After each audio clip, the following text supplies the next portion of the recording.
Okay, so ngayon po, diretso na po tayo. We will have communion because it's the first Sunday of October. Okay, so some of you may know na kami pong pamilya namin nagdadalamhati ngayon sa pagpanaw po ng aking kapatid. Actually, ate ko po siya. Mas matanda siya sa akin ng 1 taon. And we are... Nung umuwi ako, nakita ko ng nanay ko, umiyak yung nanay ko. Pero nung lumapit ako sa nanay ko, ang sabi niya, umiiyak ako. Sabi ng nanay ko, umiiyak ako pero hindi mabigat. Sabi niya, walang mabigat sa kalooban ko.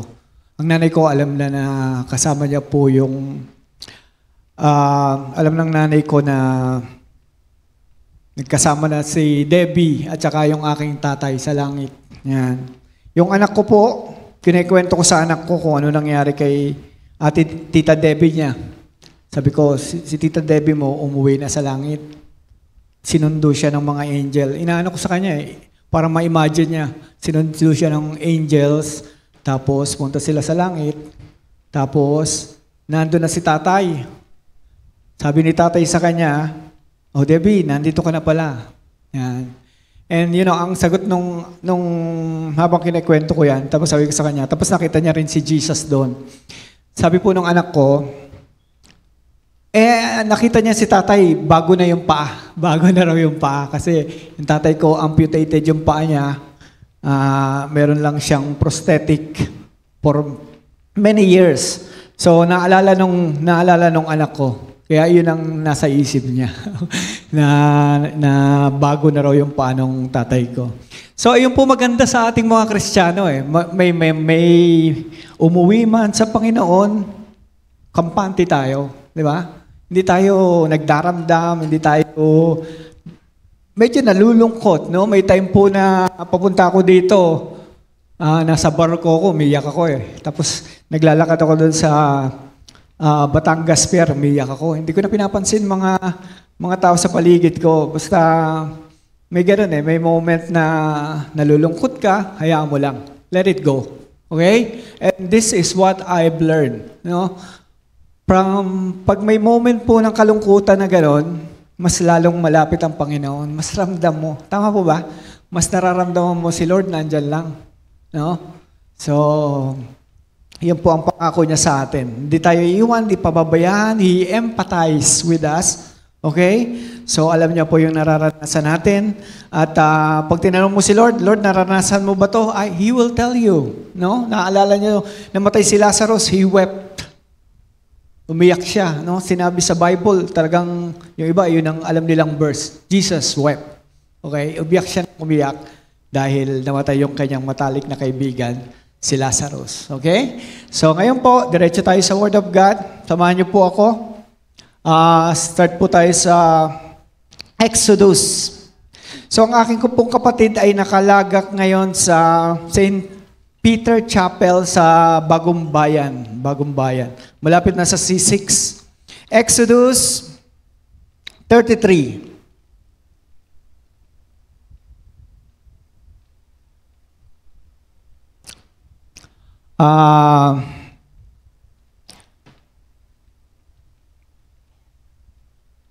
Babasahin ko na lang, sundan nyo na lang ako. No? Verse 1, Exodus 33 verse 1. Kinausap ni Yahweh si Moises, umalis ka rito, kayo at ang bayan na dinala mo palabas mula sa lupain ng Ehipto. Puntahan mo ang lupain na kung saan pinangako ko kina Abraham, Isaac at Jacob ng aking sinabi, ibibigay ko ito sa inyo, sa inyong mga kaapu-apuhan.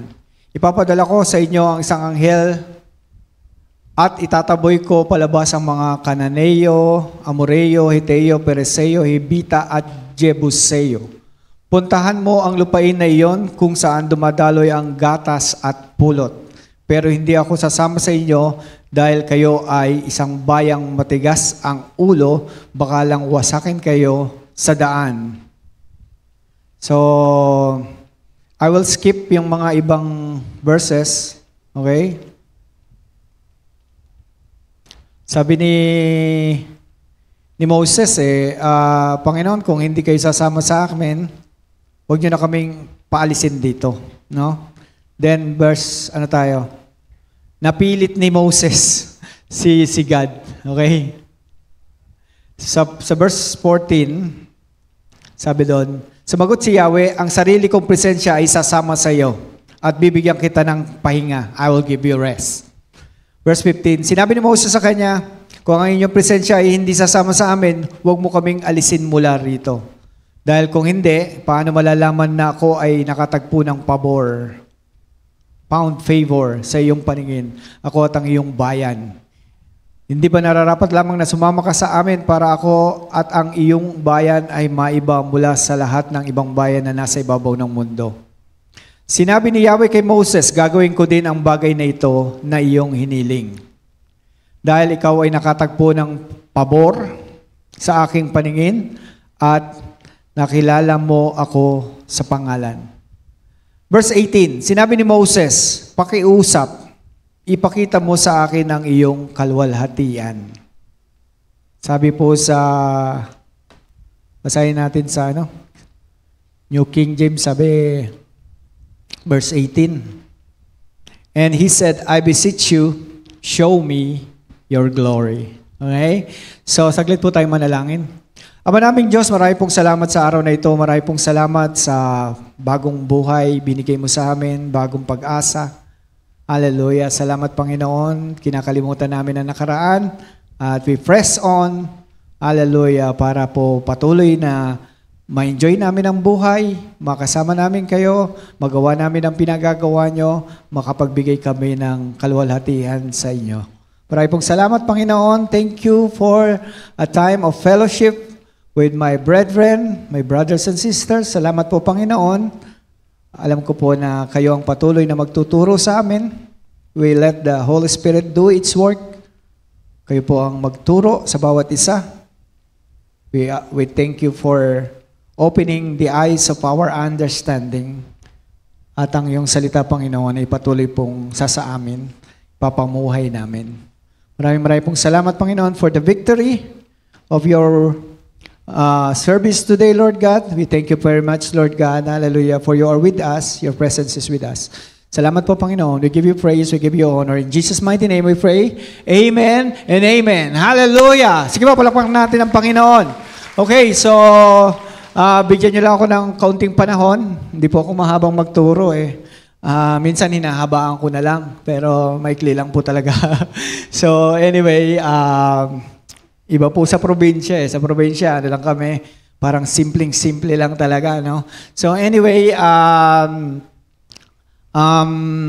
pag-aaralan po natin, ang title po is Deeper with God. Going deeper in our relationship with God. Deeper with God. Ganun lang kasimple. Mas malalim. Deeper, di ba? Mas malalim ng ating pananampalataya, mas malalim na pag-ibig, mas malalim na pagkilala, pag-unawa sa Diyos. Yan. So, bear with me, okay? So, I will discuss this as the Holy Spirit leads me. Inayaan ko po ang banal na Espiritu mangusap sa bawat isa sa atin. No? Minsan may mga tinuturo kami, iba yung pumapasok sa inyo, it is the Holy Spirit working. Okay? So, ang binasa natin is about Moses and the people of Israel. Tapos, for many, siguro matagal nang sinasabi ni Moses sa mga Israelita, pupunta tayo doon. This is the promise.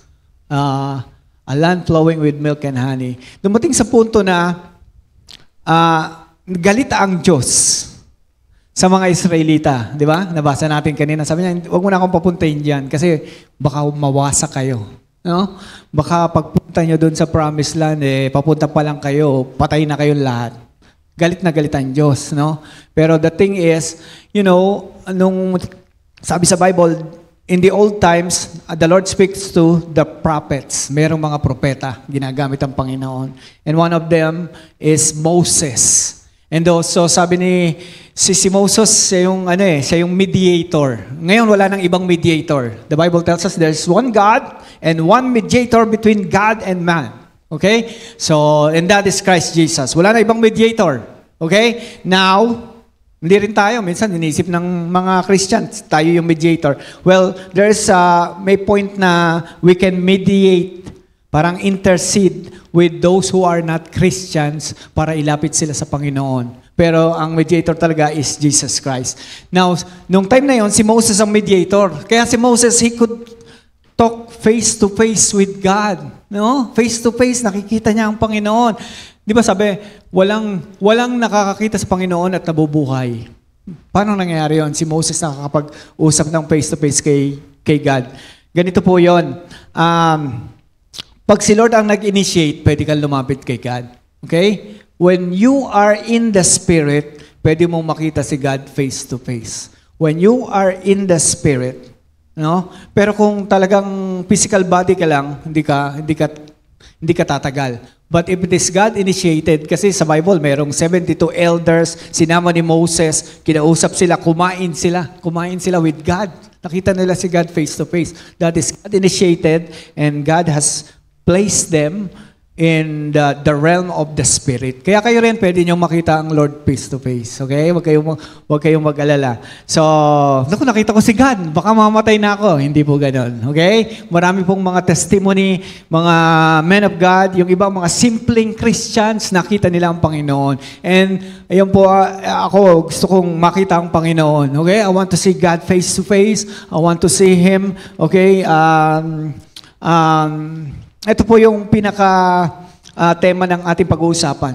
I want you, to every one of us, to go deeper in our relationship with God. Hallelujah.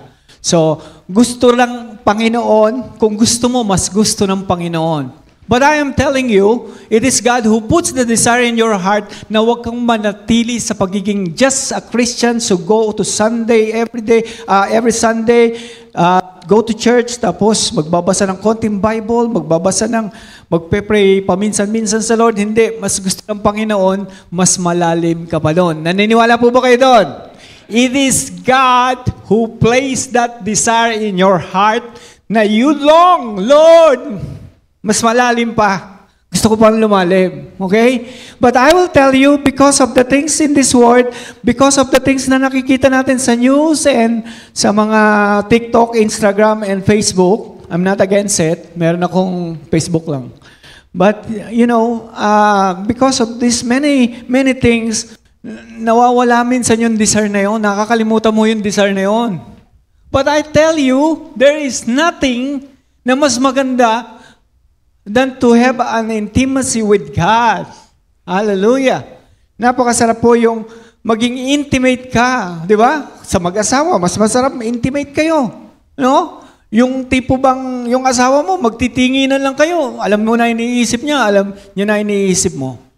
Sobrang close nyo. Di ba? Wala pa nagsasalita, nagkakaalaman na. And lalo na siguro, if you would experience that with God. Okay? Hindi ka na magpe-pray ng napakahaba. You would just say, Lord, embrace me. Lord. Parang nagbubuntong hininga ka na lang. Alam na ni Lord, no? Kung ano kailangan mo. And you will just, salamat Lord, Alam ko, nadadama mo ko. Okay? So, yan ang gusto ng Panginoon. And you can experience it every day. Di ba? You can experience the closeness, the intimacy sa Panginoon every day. Ikaw ang hinahantay niya eh. Di ba? The Lord is waiting for you.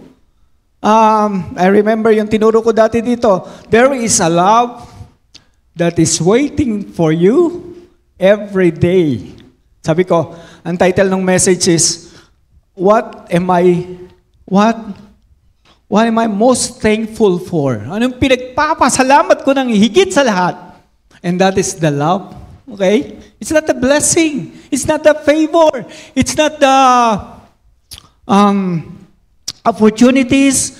Hindi sa mga binibigay ni Lord. Sabi ko, I am most thankful for the love that is waiting for me every day. Araw-araw may pag-ibig ang Diyos sa'yo. Inahantay ka niya. And I see God. My vision of God is a love that is higher than the mountains, deeper than the sea, wider than the universe. Kinakanta ng mga bata. And you can always connect with God and with His love. Okay? Pwedeng-pwede. Okay? And so, sabi sa Ephesians 3, verse 17, okay? Ephesians 3:17, that Christ may dwell in your hearts through faith, that you being rooted and grounded with love, may be able to comprehend, maintindihan, with all the saints, what is the width and the length and the depth, lalim, at ang taas. Okay? So, mga Ephesians, they are already rooted and grounded in love. Kayo ba rooted and grounded na in love? Pastor, paano mo malalaman ko rooted and grounded na ako in love? If you don't worry a lot. Okay? Pag ang worry mo is just a signal to do something and that something is to say it to God. Yung hindi ka na nagwo-worry. No? You know, nung ang ate ko ay nagkasakit, nadala siya una doon sa ospital dyan sa bandang Marikina. And then afterwards, St. Luke's, nagwo-worry na ako. Alam mo, sabi sa akin ni Lord, you know, there is a lie that we believe. Meron tayong kasinungalingan, minsan na nai-entertain. And so, the question to us is this: what lie am I believing? What lie, anong kasinungalingan ang pinaniniwalaan ko?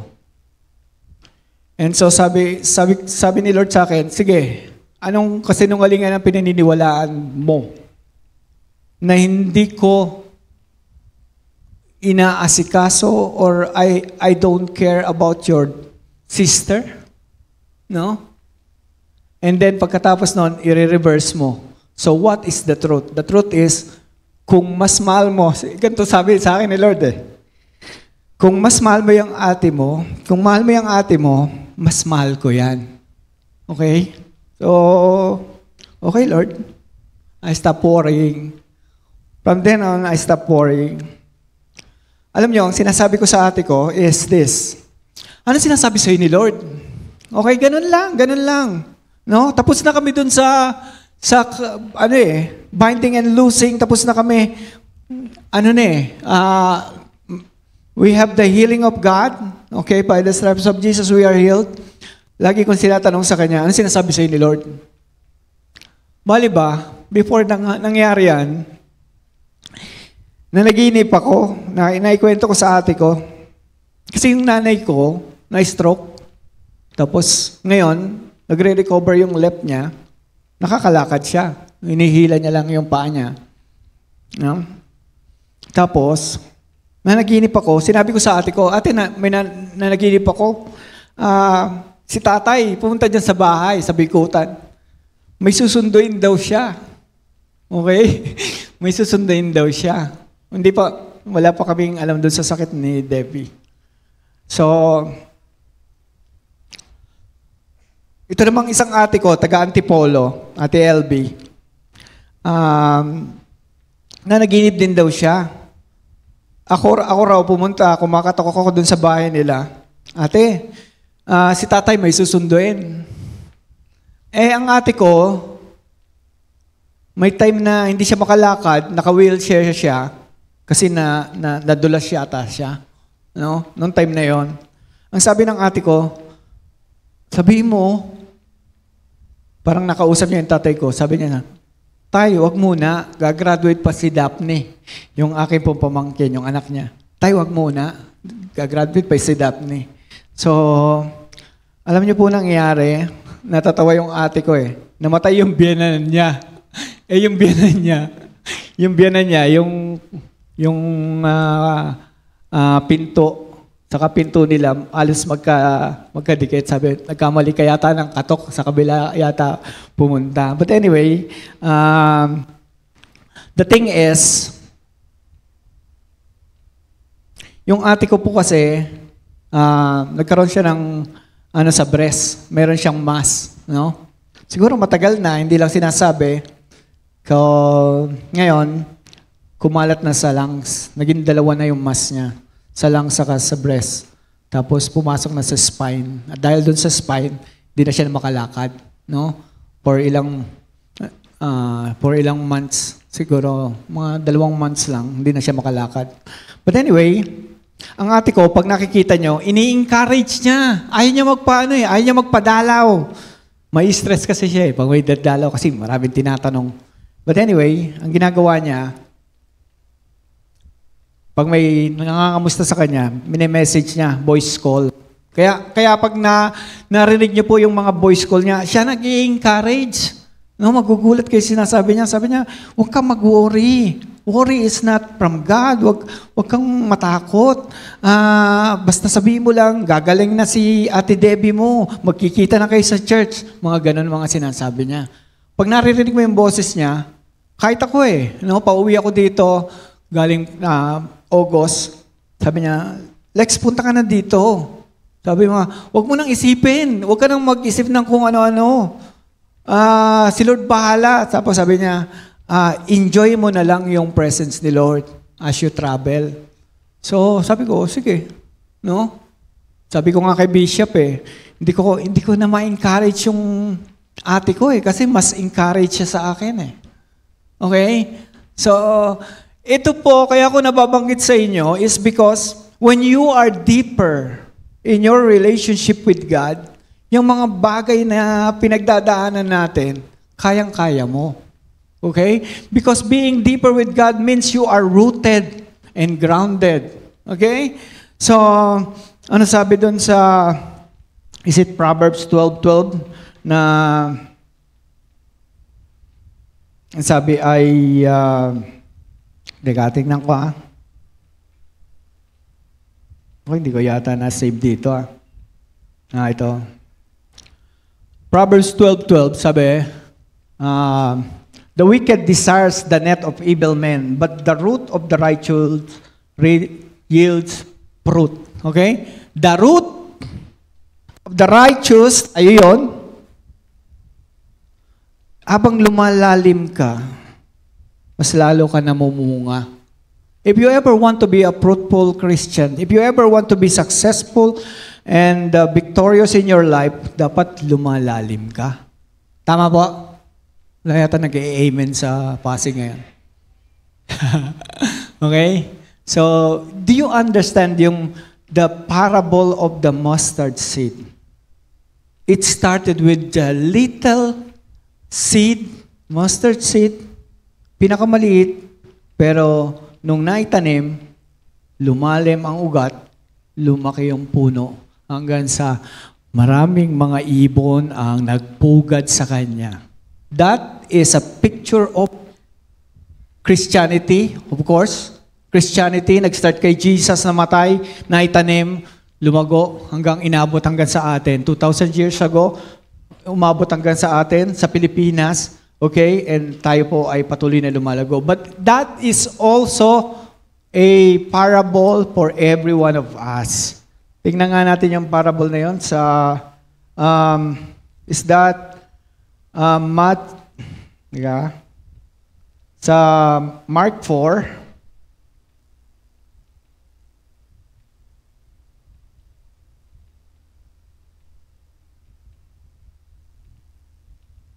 hindi ko alam yung verse pero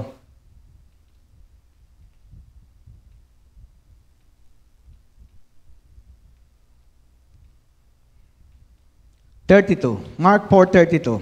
But when it is sown, nasaan ba simula nito? 31 pala ang simula. Mark 4:31. It is like a mustard seed which when it is sown on the ground is smaller, pinakamaliit sa lahat ng mga seeds on earth. Verse 32. But when it is sown, it grows up and becomes greater than all the herbs and the shoots and shoots out large branches so that the birds of the air may nest under its shades. This is also a picture of you. You are going deeper and you are growing in the Lord. Na-imagine nyo ba yung sarili nyo? Dati, nag-start tayo sa, well, first we are lost. And we are bankrupt. And we are poor, mahirap, dukha. Sa Tagalog, madami. Dukha, maralita, patay gutom, hampas lupa, anak pawis. Ang daming no? Pilipinong mahirap, no? No, but anyway, na-born again ka, naging kang Christian. Kaya lang, baby Christian ka pa lang. Pag baby Christian pa, you cannot eat meat. Hindi ka makakakain ng mga karne. Ang karne sa Bible is righteousness. Yan. So, ngayon, ang pwede lang sa'yo, gatas. Yan ang sinasabi sa Bible about baby Christians. Tapos yung iba, they grow, somehow they grow, pero naging carnal Christian. What is a carnal Christian? Ang carnal Christian is a Christian na nag-ooperate sa 5 senses. Doon lang. Okay? And sabi nila, there is a 6th sense, which is the Spirit of God, the Spirit in you. So, pag 5 senses ka lang, what you see, what you hear, what you taste, nararamdaman mo sa iyong skin, yun lang. 5 senses. Pero gusto ng Panginoon, you listen to your spirit. Kasi ang Diyos connects to your spirit. Kinakausap yung spirit mo. Okay? And iba yung sinasabi ng spirit mo sa sinasabi minsan ng mind mo. Okay? And in order for you, minsan, gano'ng katagal na to?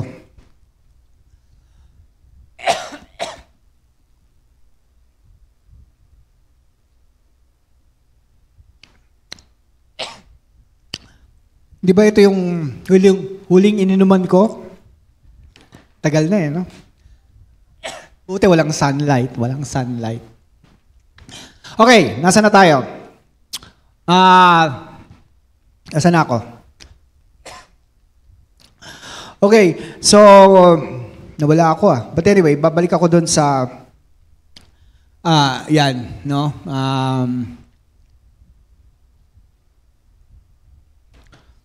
Gusto ng Panginoon, lumalim ka.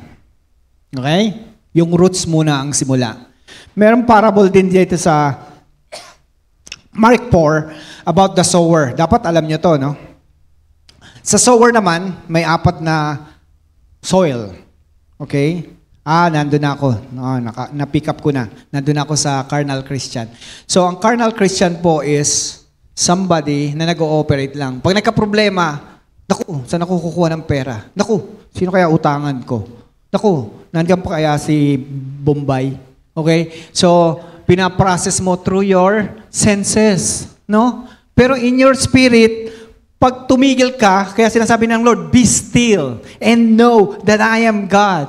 The moment na may panic attack. Okay? Anong gagawin mo? Ano gagawin nyo?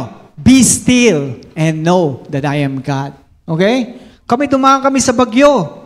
Ang sabi ni Lord, tumayo ka dyan. You stand in that storm and be still and know the Lord that I am God. Sabi ko sa Lord, Lord, the storm has passed, sabi niya. Tapos, the tide has turned, and so, I am still, and I know you are God. Ikaw pa rin ang Diyos. Okay? So, the reason why I'm telling you this is because pag dumating na yung mga storms in life, dapat rooted ka, dapat malalim. Okay? So, we understand that. Naintindihan po natin, kaya kailangan ang Kristiyano, huwag ka lang carnal Christian Dapat, magpakalalim ka pa. No? And, kahit anong situation, kahit anong level ang Christianity mo ngayon, pwede pang lumalim. Okay? Alam niyo po, nagtuturo kami sa mga preso, doon sa Bansud, preso. At pag pumunta kami doon, may pinapadalang mga preso sa amin. Tuturuan namin yon 8 session. Okay? And doon sa unang session, ang unang tinatanong namin, ano na yung level nila sa Christianity. Meron kaming basketball, ano tawag mo doon? Yung ginagamit ng mga hindi malaki eh. Ginagamit ng mga coach, yung basketball, drawing, ano tawag nila doon? Tapos, ito yung 3-point area, okay? The whole court. Tapos may mga upuan, may mga benches, okay? Tapos, sasabihin namin, nasan kayo dito? Pag ikaw ay active sa iyong pagiging Kristiyano, player ka. Pag ikaw naman ay gusto mong maglaro, kaya lang, nandun ka lang sa upuan, nag-aantay ka. Okay? Parang gusto ko nang magpagamit sa Panginoon, kaya lang nakakulong ako, kaya dito lang muna ako. No? But anytime na papasukin ako, pupunta ako dun sa gitna. Okay? Meron namang iba na audience. Okay? Gusto nila yung ginagawa namin. Okay? Nakikinig sila, pero doon lang sila sa mga audience. Hindi pa sila totally committed na mag-participate. Meron namang nagtatampo, no? Yung iba nasa labas, nagtatampo sila. Naranasan nila yung Christianity, pero may mga nangyari at dahil doon, sila po ay malayo, no? So, may mga ganong level, no? Para makita namin kung nasang level sila. Mas marami ba sa kanila ang gusto ng magpagamit sa Panginoon? Doon namin ituturo yung mga kailangan ng ituro sa kanila. Okay? So in the same way, bawat isa sa atin, may level tayo sa ating pagiging Christian. But let me tell you this. No matter what is your level, pwede ka pang magpakalalim. Ilaliman mo pa. Now, when I say ilaliman mo, I'm not saying about do's and don'ts. I'm not saying about rules. Okay? Relationship is resting in God. Relationship is asking the Holy Spirit. Yung tinanong ko sa inyo kanina, tanungin nyo yun sa sarili nyo. What are the lies that you are believing? Okay? And then i-reverse nyo, what is the truth? No? Sabi ko, Lord, wala ka bang gagawin sa kapatid ko? Sabi niya, that is the lie that you are believing. It's on my hand. Okay, nasa akin na. Yung ate ko nakikipag-bargain sa Lord. Sabi ng Lord sa kanya, bakit ikaw ang nakikipag-bargain? Okay? Ako rin, ganun ang sinasabi sa akin ng Lord. Sabi ng Lord sa akin, it's between me and her. Hindi ka kasali dito. Okay? Kami na lang mag-uusap muna. Okay? And so, because of that, you know, ano ka na kampante ka na eh. Sige Lord, it's in your hand. Ikaw na bahala. Okay? Hayaan kita. No? So we intercede, we pray in the Spirit. We have this moment na kami talaga ay nagsisik sa Lord. And you know, umuwi na siya sa Panginoon, tapos. Okay? And she is happy now with God. She has peace with her, with our Creator, kaya po masaya rin kami. Okay? Masaya rin kami. Alam niyo, ang daming nag-message. Nabigla kasi sila eh. Ang daming nag-message sa, parang tingin ko, ang daming best friend ng kapatid ko. She has touched many lives. Maraming buhay, no? Pag nakakita niyo po yung mga messages na ako, may hawak ng cellphone niya kagabi, binabasa ko yung mga sinasabi nila. Para sabi ko, ang dami naman best friend nito. Okay, but because ang buhay ng ate ko has touched so many lives. No? So many lives. Gusto yung tingnan doon sa may mga nagpo-post doon sa condolence, tapos they talk about Debbie. Pero marami pa po. No? But anyway, si Debbie po ay malalim na sa Panginoon. Okay? Naging malalim na siya. No? Sabi niya sa akin, Lex, yung tinuturo niyong grace, hindi ko pa maintindihan, pero dati pa, ganyan na yung prayer ko. Laging positive ang prayer, laging asking for God, hindi begging for God, laging thanking God for everything. Laging gano'n na siya. No? Lumalim na siya. Tapos, nakapasok pa siya doon sa Life Giver Taguig. Sabi ko, ikaw mag-handle ng women's. Okay? So, nakapag-travel sila, alam nila Ate Lisel yan, nakapag-travel sila doon sila Ate Lisel po ang mga nag-suggest sa kanya, travel tayo sa North, punta sila doon sa Benguet, Mountain Province. Okay? So, she has touches a lot of lives. But anyway, ito maganda. Kahit namatayan kayo, sad talaga eh. May moment of sadness eh. Pero, pag malalim ka na sa Panginoon, okay na yan. Magkikita tayo niyan. See you soon. Di ba? Hindi nga later eh. See you soon. No? Baka abutin pa tayo ng rapture eh. No? Kasi naggera na sa Iran at Israel eh. Alam niyo, Ezekiel 38, yung the country from the north, yung Russia, ngayon kakampi ng Iran. Dati hindi magkakampi yan.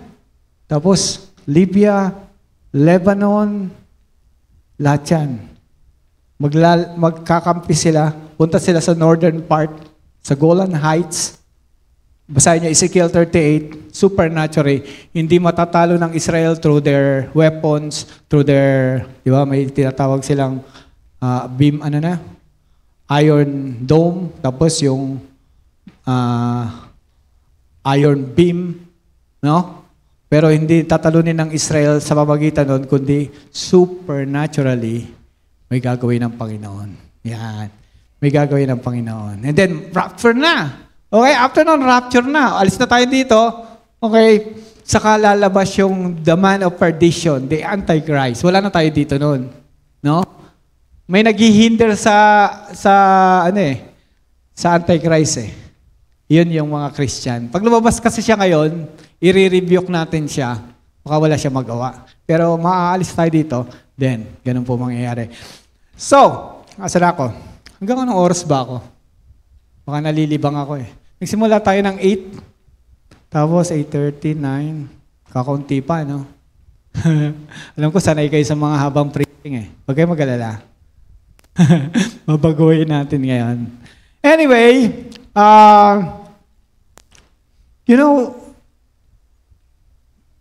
si John, the disciple whom Jesus loved, yan. Si John po ay naging napakalalim sa Panginoon hanggang sa Last Supper, siya yung nakahilig sa dibdib ni Jesus. Symbolizing his intimacy with God. Si John ang nagpakalalim. Kasi naintindihan niya to. He is the disciple whom Jesus loved. Naintindihan niya na mahal siya ni Jesus. And that is part of our message. Kung gusto niyo magpakalalim, it's just a revelation. Revelation. Sabihin niyo lang sa Lord, Lord, i-reveal mo sa akin kung sino ka at kung anong ginawa mo sa buhay ko and who am I right now. And reveal to me my life. Pakita mo sa akin yung buhay ko. And lumalim po si John because he is the disciple whom Jesus loved. Yun ang sinasabi niya. Okay? And to apply sa ating mga buhay. Kayo ba sinasabi niyo pa rin na mahal kayo ni Jesus? Okay? Do you really... Ganun lang yan eh. Pagka you have worries, hindi, mahal ako ni Jesus eh. Magbabago to. Okay? The Lord will turn the tide. Okay? Mahal ako ni Jesus eh. Yan. So ngayon, pag carnal Christian ka pa, you are affected by the news, the situation, circumstances na nangyayari sa paligid mo. Pero pag malalim ka sa Panginoon, you standing and you are saying, I am still, Lord, I am still. My heart is at peace. Okay? I am at peace. Alam ko may gagawin ka. Alam ko kikilos ka. Okay? You are my God. I still trust you in these circumstances. I trust you. Ganyan lang po. Lumalim ka na ngayon. And binasa natin kanina, Ephesians 3. Ano sabi? That you being rooted and grounded in love may be able to comprehend, maunawaan mo with all the saints what is the breadth and the length and the height and the depth. The depth and the height. Kung gaano kalalim ang pag-ibig ng Diyos. Okay? So, ang pag-ibig ng Diyos, napakalalim niyan. May moment kayo na sinasabi niya, Lord, napakabuti mo sa akin. Mahal na mahal mo ko. But nando ka pa sa mababaw. Ang lalim pa noon. Okay? So gusto ng Diyos, you dive into the deep. Okay? So now, if you go in deeper waters, minsan may pag lumalalim ka sa Lord, mas mararamdaman mo yung mga sufferings. Okay? So, huwag ka matakot. Ang sufferings talaga, kasama natin yan. That we may know the sufferings of Christ. Kasama natin yan, sufferings na yan. No matter what, lumalim ka pa rin. No? Mas maganda nga yun kasi when nakagraduate ka sa isang sufferings, sisisiwin mo na lang yung iba. Sabi mo, kaya-kaya yan. Ito nga, naranasan ko. Bigat nito, pero kinaya ko eh. Because of the grace of God. Okay? And I tell you, habang sumisisid ka, may mga times na nasasaktan ka, but God will always be with you. Okay? God will always be with you. You cultivate that intimacy with God. Okay? So, you should have moments. Sabihin ko sa inyo, ano yung parable of the sower na nahulog sa daanan, nahulog sa batuhan, nahulog sa dawagan, tapos yung isa nahulog sa mabuting lupa. Okay? The seed is the word of God. Alam natin yan. And so, nahulog sa daanan, ito yung hindi mo naintindihan ang salita ng Diyos. May na-receive kang salita, hindi mo naintindihan. Ninakaw ng kaaway. Okay? But then, meron namang nahulog sa batuhan. Sabi, with joy, naging masaya siya. No? He received the word of God, kaya lang lumago siya pataas. No? Merong gumawa ng experiment. Isang 1-inch soil saka 1 foot na soil. Sabay nilang tinanim. Yung 1-inch na soil, since wala siyang mapuntahan sa baba, umusbong siya kaagad. No? Ilang weeks, 3 weeks, 1 foot na siya. In 3 weeks, yung natun sa mas malalim na soil, wala ka pang makitang umaangat. Okay? After nung 3rd week, saka lang may umusbong. Okay? Eto, ang lago na. Sabi mo, wow, ang lago. No? After ng 3 weeks, biglang namuti. Namuti siya, tapos nalantay. Ano? Nalanta. Tapos, patay na. Okay? So, walang root. Walang root. Okay? So, when you have a word from God, you meditate the word hanggang mag-root siya. Okay? So, meron akong narinig na man of God, sabi niya, nung sinabi ng doktor sa kanya, there are times, nakikinig siya sa Lord, there are times na sabi ng doktor, mamamatay ka na, may taning na yung buhay mo. One word lang narinig niya sa Lord, no. Yun lang, no. Sinisigaw ng spirit niya, no. No.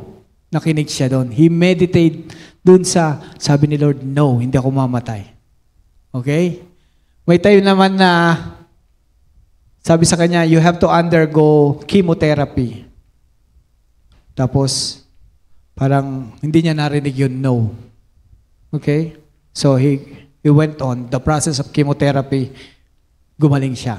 Okay? So the thing is, God will give you a word. And the word is not always, ang word po is the Holy Spirit and this Bible, yung word of God. The Holy Spirit and the Bible. Yan. Bible inspired. Ngayon, you listen to God. He will tell you something. No, may sasabihin sa iyo ang Panginoon. You just listen. No? You just pray. God will tell you. Okay? Sabi sa John 10, the sheep hears my voice. Paano mang-usap ang Panginoon? Iba-ibang klase. Mostly sa Word of God. Minsan, thoughts. Minsan, kaisipan. Okay? So, you cultivate this relationship by always asking God. Magtanong ka ng question sa Panginoon. And may papasok na at may papasok dyan. No? So, I will tell you, alam ng mga youth dito, no? Life Rock. No? Meron akong testimony about sunset. Simple lang, sunset. No? Magkasama kami ni Pastor Willie, si Ate Ann, may driver kami, si Lolo Joe, kasama ko sa likod. Lolo Joe, ako, galing kaming parang sa Tondo kay Pastor Mel. And the Lord was speaking to me habang nando kami sa sasakyan. Tapos, I was looking at the sunset. Sabi ko, wow, ang ganda naman ang sunset ngayon. It was hindi lang yellow and orange. It was colored with all the colors, all the spectrum of colors. May green, may violet, may purple. Sabi ko, wow, napakaganda ng sunset. Nangusap ang Lord sa akin. Nakasakay ako dun sa parang van FX. Yata yun, Tamaro FX. Matagal na. 90s pa. And so sabi ko, Lord, ang ganda naman ng sunset. Sabi ni Lord sa akin, alam mo ba kung bakit may sunset? Sabi ko, bakit may sunset? And pumasok sa isip ko, ganito nangungusap minsan si Lord. Pumasok sa isip ko, who paints the sky? Who paints the sky? Sabi ko, tama, who paints the sky? So, it's God. Ako po kasi painter ako Naggagawa ko ng mga landscape din, through oil and acrylic. Sabi ko, wow, Lord, ikaw ang nag-paint niyan, Yes, sabi ni Lord, yes. And then sabi ni Lord sa akin, alam mo ba kung bakit ko pinaint yan? Sabi ko, bakit mo pinaint yan? And then, pumapasok yung thoughts sa akin. Sabi ni Lord, alam mo ba na yung ibang creation, hindi naman nag-a-appreciate ng sunset Okay? So, sabi ko, yung aso, hindi naman yan tumatahol. Wow, rough, ganda, sunset. Walang ganun ng aso, di ba? Walang mga asong, wow, ganda. Okay, sabi niya, tao lang ang may makakapag-comprehend na maganda yung sunset. And during that time, sabi ni Lord, ikaw, na-appreciate mo, di ba? Dahil sa mga tao, katulad mo, kaya ako ginagawa yung magagandang sunset. Wow! Sabi ko, wow, Lord! And then, eto na. Palalim ng palalim Going deeper Sabi niya, alam mo ba kung bakit ko ginawa yan para sa'yo? Boom! Because I love you. Wow! Okay? Ano tayo? Episode 2. Just recently, nagpunta kami ng Boracay. Kasama ko si Kuya Noel. Saka si Ate Baby. Saka sila Bishop. Sumakay silang eroplano, ako nagbarko. Na-delay sila, nauna ako. Nauna ako sa kanila. Isang barko lang yun sa Mindoro No? Tapos, pagdating nila, hapon na. Pagdating nila doon, niyaya ko na sila. Uy, hapon na. Sunset tayo, sunset. Maganda ang sunset sa Boracay. Labas sila. Pastor Hill, Pastor Dante, Pastor Noel. Pagdating namin doon, nasaan? Sabi namin, nasaan ang sunset? Sabi namin, ano lang yata yun? Budol lang pala yung maganda yung sunset sa Boracay. Budol lang yun. Okay. The second day, nag-aabang pa rin ako. Lord, pakita mo maganda sunset. May mga activity kami. Punta kami ni Kuya Noel. Yung dalawa hindi na nakapunta Si Kuya Noel, nag-video siya. Pero hindi pa rin maganda. Yellow, orange. May konting red. Hindi pa rin maganda. Sabi ko, Lord, punta ako dito sa Boracay, hindi ko makita yung magandang sunset. Noong third day, umuwi na kami. Hiwalay na kami. Sakay silang bus, punta silang airport. Ako, mag-aantay ako ng barko, 2:00 pa alis. 2:00 pa, 4:00. Parang, tama, mga 2:00. So, ngayon, nung papuwi na ako sa Mindoro, naalala ko yung sunset. Okay? So, sabi ko sa Lord, parang si Moses. Ano sabi ni Moses? Ganito pala yung kay Moses, hindi ko nabanggit sa inyo. Di ba, mamaya na. So, sabi ko sa Lord, Lord, hindi ko na-enjoy yung sunset nung first day, second day. Ibigay mo sa akin. Sabi ko, parang sobrang Lord, bigay mo sa akin tong sunset. Akin to. Akin to, Lord. So, ngayon, travel kami 3 hours. Alas 2, alas 3, alas 4, or 4 o'clock ako yata nagbiyahe. 4, 5, 6, mga ganon. 4, 5, 6 ang biyahe ko. Pinakita ng Diyos habang nasa barko ko. Alam mo kung nasaan yung sunset na maganda? Nandun sa pinanggalingan ko, nasa Mindoro pala. Sabi ni Lord, hanap ka ng hanap dito sa Boracay, nandun sa Mindoro yung magandang sunset. Alam niyo po, pumwesto ako dun sa parang Titanic. Dun ako sa may harapan. So, ngayon, nag-aabang ako. Yung tablet ko, hinanda ko, ganyan. And yung pwesto ko, bawal dumaan doon, bawal mag-stay doon. And may nakakita sa akin babae. Ngayon, lumapit siya sa akin, kuya, buti na lang nandiyan ka. Pinaalala mo sa akin, gusto ko ring manood ng sunset. Wow. No? Alam mo yung babae na yon, kinausap ko. Magkaroon na ako ng ewan ko, wala na akong hiya Sabi ko, alam mo ba kung sino gumawa ng sunset? Kinikwento ko sa kanya yung unang encounter namin, unang intimate moment namin, Lord, about the sunset. No? Sabi ko, alam mo ba kung sino gumawa ng sunset? Parang napapuzzle siya dun sa tanong ko kasi, sino ba to? Hindi ko naman kilala to. Ang lalim ng tanong sa akin. Okay? Tapos nung sinabi ko sa kanya, si Lord ang gumawa ng sunset. Parang na-amaze siya. Sabi niya, So, ganun kami, nag-usap kami. We are enjoying that moment, no? Lalo na ako. I am enjoying kasi sabi ko sa Lord, akin yan, sunset na yan. I tell you, may mga taong sigurong nakakita ng sunset na yon at sila rin ay nag-appreciate. But during that moment namin ni Lord yon. Hiningi ko sa kanya yung sunset na yon. Okay? And I tell you, nung time na kami ay magkakasama Bishop, maaring hindi lang ako yung nag-appreciate ng sunset na yon, but I tell you, those are memories, my memories from God. Okay? So you know what happened next is, dumating yung mga crew, Ma'am, sir, bawal po kayo dyan. Nakikipagtalo pa yung babae. Teka lang, enjoy niya pa. Bakit? Daanan po kasi yan. Dadaan na ba kayo? So ako, at peace na ako. Na-enjoy ko na, Lord, okay na. Bayaan ko na silang magtalo doon. Nakikipagtalo pa yung babae. But ako, at peace na ako. Dumating ng mga ilang weeks, siguro 2 weeks, kinausap na naman ako ni Lord about sa sunset. Alam mo, ganito sabi ni Lord,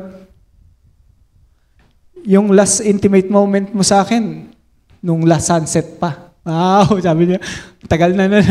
Okay, so sabi ko, sige Lord, usap ulit tayo. Okay? So ganun lang. You know, when you are being intimate with God, may mga thoughts, may mga question ka, may mga questions si Lord, mag-usap kayo. Doon kayo lalalim ngayon, And then, things will come, sufferings will come. Okay lang. Basta malalim tayo sa Panginoon. Amen po? Palapakan nga natin, Panginoon. Malalim ka sa Panginoon. Kahit anong bagyo yan. Okay? I will be still. You are my God. Mas makapangyarihan ka sa bagyo. No? I will soar with you above the storm. Okay? So, si Moses, ito yung gusto kong sabihin sa inyo kay Moses Siguro tapusin ko na dito. So, si Moses, sinabihan siya ng Lord, sige, bigyan kita ng provision. Pagkain nyo, land flowing with milk and honey. Tapos sabi ni Lord, sige, bibigyan ko kayo ng angel. Protection nyo, protection nyo, nandito na. Wala ka nang hahanapin pa. Ayaw pa ni Moses, sabi niya, Lord, huwag mo na kami paalisin dito kasi hindi ka sasama O sige, sabi ni God. Nakita niyo, nakikipag-bargain siya. Ngayon po sa Lord. No? Pwede kang Lord, healing lang. Mag-usap kayo ni Lord. May time na sasabihin na sa Lord, hindi, tapos na dito. Pero may time na, sige, anong gusto mo? Okay? Now, ano sabi ni Lord sa kanya? May provision ka na, may protection ka na. Sige, sasamahan na kita. Napilit niya eh. Okay? Pwedeng pilitin si Lord minsan eh. No? But you know what? Iba yung panahon ni Moses, iba yung panahon natin. Today we have a covenant. Si Moses, wala pa siyang covenant nun. Ang covenant niya lang is covenant of law, which is, ano sabi sa Bible? The ministry of condemnation. No? Now, I tell you, pumayag na, si Moses, hindi pa rin masatisfy. Minsan, pag sa Diyos, ito maganda. Pag sa mga bagay sa mundo, pwedeng dapat masatisfy ka na. Satisfaction with, meron ka na satisfaction. Pero sa Diyos, huwag kang masatisfy sa level mo, sa nararanasan mo. Huwag kang masatisfy. Humingi pa ka pa. Sabi ni Moses, Lord, nandito na rin lang ako. Show me your glory. Okay? Nawala siya dun sa topic ng promised land eh. But come to think of it, si Moses yung nagsabi, aalis tayo dito, pupunta tayo dun sa magandang lugar. Maganda dun, hindi na kayo magiging slave dito sa Egypt. Yun lang ang lagi niya sinasabi. Kaya lang,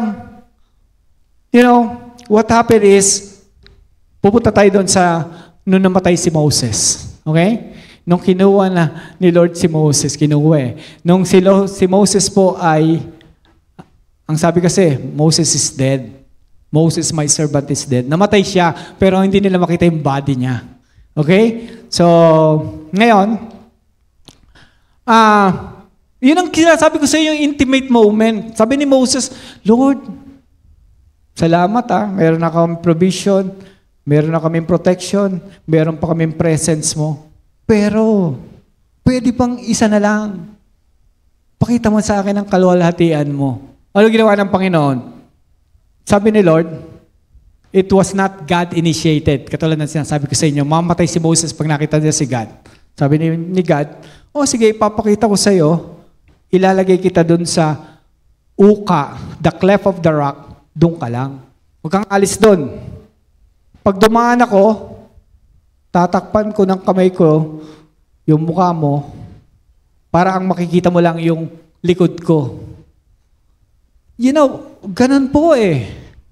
Lumapit ka sa Panginoon. Humiling ka sa Panginoon. Gusto ng Panginoon yan.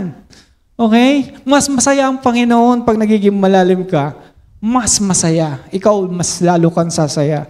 Mas lalo kang magiging joyful pagka mas malapit ka sa Panginoon. Ulitin ko sinabi ko, mas lalong magiging joyful ang buhay mo pag mas malalim ka. Okay? Yung desire mo kasi sabi ni Lord, if you thirst, come to me. Those who believe out of your innermost being will spring, rivers of living water. Pag lumalalim ka, dumadami yung rivers. Maraming rivers, hindi lang isang rivers. Rivers of living water. Nandun yung rivers of healing, rivers of wisdom, rivers of favor, rivers of touching lives. Okay? Daming rivers yan. Okay? Come to me. Pag ka, gusto mo yung maibsan yung uhaw mo. Pag nakasama mo sa Panginoon, refreshing, ang sarap, ang sarap. Ang sarap, Lord. You will say. Sabihin niyo sa Panginoon,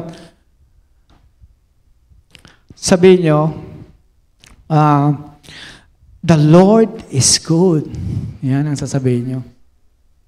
Pagka kayo ay lumalalim na sa Panginoon, Lord, ang sarap mo pala. Ang sarap mo pala. Okay? Ang sarap ng Panginoon eh. Alam niyo, nag-practice kami sa Victoria Saturday. Kinakanta lang namin yung when I look into your holiness, I worship you. Ooh, I worship you. Naalala ko, nakatingin ako sa wall. Ako yung praise leader. I worship you. Naramdaman ko si Lord. Wow! Sabi ko, Lord, ang saya nito. Tapos na yung practice. I prayed, Lord, ikaw po ang kumilos bukas. Okay? Amen. Uwi kami. Pagdating ko doon sa bahay, nasa labas lang ako, pinarada ko yung motor. Tapos may upuan doon sa labas ng bahay namin. Upo ako doon.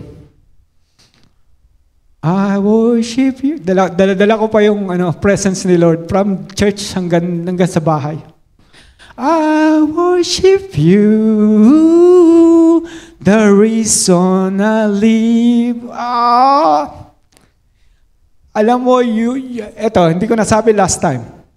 Alam niyo kung ano ang pakiramdam ng nasa presensya ka ng Lord? Alam niyo kung anong pakiramdam? It's like your heart is burning within you. Di ba? Sabi ni Cleopas saka nung kasama niya, kaya pala, does not our heart burns within us when He speak to us from the law and the prophets, yung Bible na pinag-usapan nila. Okay? Ako, alam ko, when I am in the presence of the Lord, because there's something stirring in my heart. Okay? It's like a burning sensation in my heart. Naramdaman ko yan sa mga camp meetings na ginawa namin. No? There was a time na commission time, pinatayo ni pastor mga campers, and then habang naglalakad akong ganun, sabi ko sa Lord, nag-aapoy yung puso ko. Talagang salamat, dinala mo ako dito. No? Dinala mo ko sa camp, dinala mo ko sa Life Giver because ito yung gusto ko. Okay? And those are things that money can't buy. A burning desire for God. Alam nyo, habang nandun ako, mga ilang minuto na, napansin ako ng misis ko. Lumabas siya. Sabi niya, nandito ka na pala. Anong ginagawa mo? Tapos nakita niya, umiiyak ako. Tapos lumapit sa akin, niyakap ako. Bakit sinong umaway sa'yo? Naisip niya may umaway sa. Sinong umaway sa'yo? Sabi ko, mamaya ako nasabihin sa'yo. So, nung nag-die down na, I've learned that You are in the presence of God, bayaan mo siya. Kalimutan mo lahat. Huwag kang kumilos. Huwag mong sagutin yung cellphone mo. Doon ka muna. Hayaan mo lang the presence of God. Gusto ni Lord yan. Diyan ka nagiging intimate. Okay? Hayaan mo lang. And then, nung nag-die down na, saka ako pumasok. Saka ko lang sinabi sa misis ko. Naramdaman ko yung presensya ng Lord Nadala ko mula doon sa practice yung pala yun. Okay? So, pabalik tayo kay Moses. Si Moses sabi niya, Lord, show me your glory. Binigay sa kanya ng Lord. And then, nung huli, may nagawang kasalanan si Moses Yung hinataw niya yung bato. Yung bato. Dapat sabi ng Diyos, kausapin mo yung bato para lumabas yung tubig. Ginawa niya, hinataw niya. You rebel! Sabi niya doon sa mga Israelita, you rebel! Galit na galit siya. No? So, ngayon, sabi ni Lord, hindi mo na. Pinakyat siya doon, Mount Nebo, tapos doon sa Pisgah, sa Moab, nandun siya sa bundok. The last moment of Moses. Sabi ni Lord sa kanya, tanawin mo yon. That is the promised land. Hindi ka na makakapunta doon. Tanawin mo yon. Iniisip ko, Lord, sayang naman si Moses, nagkamali, nagkasala. Lord, siya yung nagsasabi. Siya yung cheerleader. Pupunta tayo doon sa promised land. A land flowing with milk and honey. Hindi na kayo makakatabid sila, Joshua. Makakatabid yung ibang mga Israelita. Si Moses, dito na lang. Tanawin mo na lang. Sabi ko, parang mali yung ending ni Moses Parang ang sad nung ending ni Moses. Pero sabi sa akin ni Lord, you know what, Lex? Hindi niya napuntahan yung promised land, pero mas better yung pinakita ni Lord sa kanya. Wow, sabi ko, nga no. Ano yung promised land? Of land flowing with milk and honey. Dinala si Moses sa paradise. And then after paradise, dumating si Jesus, dinala na si Moses sa heaven. Di ba? Sabi ko, nga no, mas maganda pala yung kay Moses. Hindi pala sad yung ending. Okay? Mas nakita niya si God face to face. Okay? Nakita niya na si God, si Father God. Okay? Nakita niya na si Jesus. Okay? So, mas maganda pa yun. Hindi niya na kailangan ng milk and honey doon, no? Although merong mga fruits sa heaven, pero napakaganda po. Yan. So, I hope I convince you, magpakalalim kayo. Okay? Magpakalalim tayo. Well, paano ba gagawin ko, Pastor? You study the Bible. You have time with God. Ito problema Pag ang Bible mo nasa cellphone, may lalabas dyan na message No? Dapat ang Bible nyo, pa rin yung ganito pa rin ganito. Okay? Para hindi ka distracted. Di ba? Hindi ka distracted. So, spend time with God. Kausapin niyo siya. No, sa simula, may time na magbabasa ka ng Bible, wala naman ako naiintindihan. I tell you, may pumapasok dyan. When you are touched by the Word of God, something will happen. Magpa-prosper ka. Ang sabi ng Bible, if you meditate day and night, anong gagawin niya? You will prosper. Sabi niya kay Joshua 1:8, kay Joshua, magkakaroon ka ng good success, Joshua. No? You meditate. Pastor, hindi ako marunong mag-meditate. Kung hindi nyo alam mag-meditate, pag nagwo-worry kayo, ganun din yun, di ba? Pag nagwo-worry kayo, parang lumalala yung sakit ko. Saan kaya ako mapupuntang ospital? Ano kaya ito? Parang colon cancer ang sakit ko. Tapos titingnan mo pa ano bang mga signs, mga symptoms? Tumutugma. That is meditating. So marunong lahat ng taong mag-meditate. Okay? You just have to imagine kung ano yung binabasa nyo. Now, sometimes talaga, parang boring. Ang dami ko na nabasa, wala naman pumapasok. I tell you, there is something na pumapasok dyan. Minsan, lumalabas yan pagka, in times of troubles, in times na kailangan mo ng strength from God, saka mo maaalala yung verse na yan. Naintindihan niyo? So, basta magkaroon kayo ng time every day, go to the Word of God, okay? It's not about do's and don'ts. Hindi pagka lagi ako nagbabasa, intimate na ako sa Lord. No. Kausapin mo si Lord, the Holy Spirit, and the Word of God, it will stir you up. May mararamdam kang mga desires. God speaks through desires. The desires na nilalagay ng Diyos sa puso mo, yan ay mga desires na pangungusap ng Diyos. Kaya pag sinabi ng Diyos na, ganito gawin mo, anak, tumulong ka doon sa brother mo. Puntahan mo si brother mo. Okay? So it's about hearing and obeying. Hear and obey. Okay? It's about resting. Yung mga natutunan mo na, you rest on that. Yung mga mahal na mahal ka ng Panginoon, doon ka mag-dwell. No? So, go deeper. Magpakalalim po tayo. Huwag niyong iasa sa pastor niyo. Ito lang tinuro ni pastor No, ikaw mismo. I will tell you this. Hindi ang pastor ang pinakamalapit sa Panginoon, sa church, kundi kahit sino man sa inyo na nagdi-desire. Actually, may desire na tayo, pero yung iba, pinipigilan yung desire, kinakalimutan yung desire. May desire na yan sa puso mo. You just be still. Malalaman mo yung desire. May desire ang Panginoon. Okay? Sometimes yung mga simpleng Kristiyano pa mas malalim sa Diyos kaysa sa pastor. Because it's not about our duties. It's about how you treat God. Mahal na mahal ko ang Diyos. I will give time for God kasi mahal na mahal ko siya. Yan. So hanggang doon na lang po. Palapakan po natin ang Panginoon. Tayo po tayo.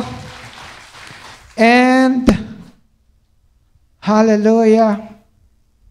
Okay, this is the time, itong moment na to in our church service, when the Holy Spirit will speak to you. Be still. Kalimutan ng lahat. Hayaan nyo. Let the Holy Spirit speak to you. Okay? Ano sinasabi niya? Pwede niyong itanong yung question ko kanina, what are the lies na pinaniniwalaan mo about God, about yourself? What are the lies? na hindi ka tutulungan ng Panginoon, na hindi ka pasasaganahin ng Panginoon, na mababaon ka lang sa mga utang mo. No. The truth is, the Lord wants you to prosper. The Lord wants to give you favor and success and victory. You just rely on Him. Sometimes may sasabihin sa yung instruction si Lord. Okay? So, what are the lies? Okay? And, kausapin niyo si Lord, si Holy Spirit. Sabihin niyo, Holy Spirit, na-miss na kita. Ang tagal dati. Ang lapit-lapit ko. Parang ngayon, dry ako. You ask the Lord, why are you dry? Okay? You ask, what lies? Okay? And you ask the Lord, Lord. Okay? And the Lord will listen to you. Pag sinabi mong, Lord, magre-renew ako sa'yo, ano na ako ngayon. Okay? I will have really time for you. Lord, hindi na uunahin yung cellphone. Paggising sa umaga, ikaw ang uunahin. Okay? So speak to God. Sige, bigyan ko kayo ng time.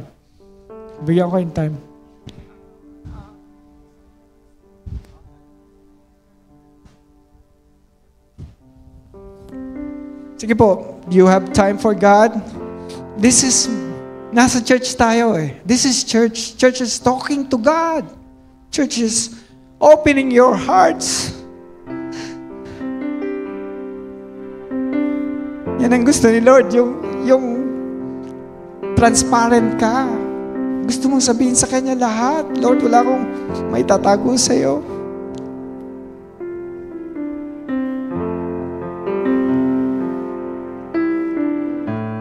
Yes, oh God, hallelujah.